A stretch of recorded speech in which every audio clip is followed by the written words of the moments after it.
education सोसायटीच्या वतीने आज या ठिकाणी तातडीची पत्रकार परिषद आयोजित करण्यामागे एवढंच उद्दिष्ट आहे की या संस्थेचे सन्माननीय चेअरमन श्री रामदासजी आठवले हे बौद्ध धर्मीय आहेत आणि त्यांची नेमणूक गव्हर्निंग बॉडीमध्ये 2 जुलै 2012 ला अधिकृतरित्या झाली आणि तेव्हापासून ते पीपल एज्युकेशन सोसायटीच्या या संस्थेचे चेअरमन पदी आहेत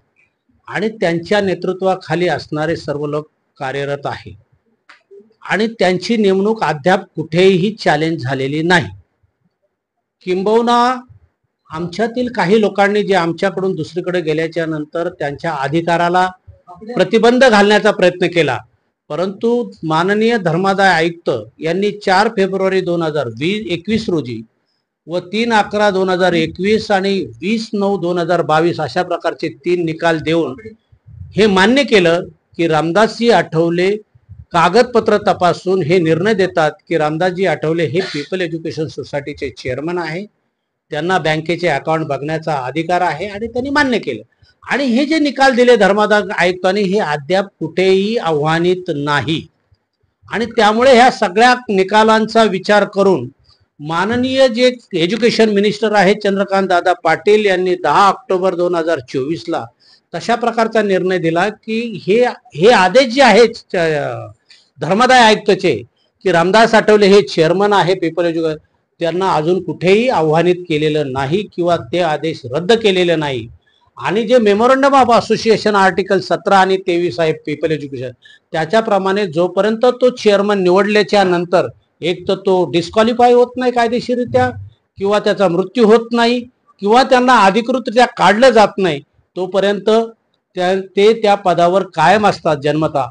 अशा प्रकारचे हे निर्णय रद्द झालेले नाही आणि त्यानंतर आनंदराज आंबेडकरनी जो रेड्डी नावाचा प्रिन्सिपल जो लॉ कॉलेजचा त्याला काढल्याच्या संदर्भात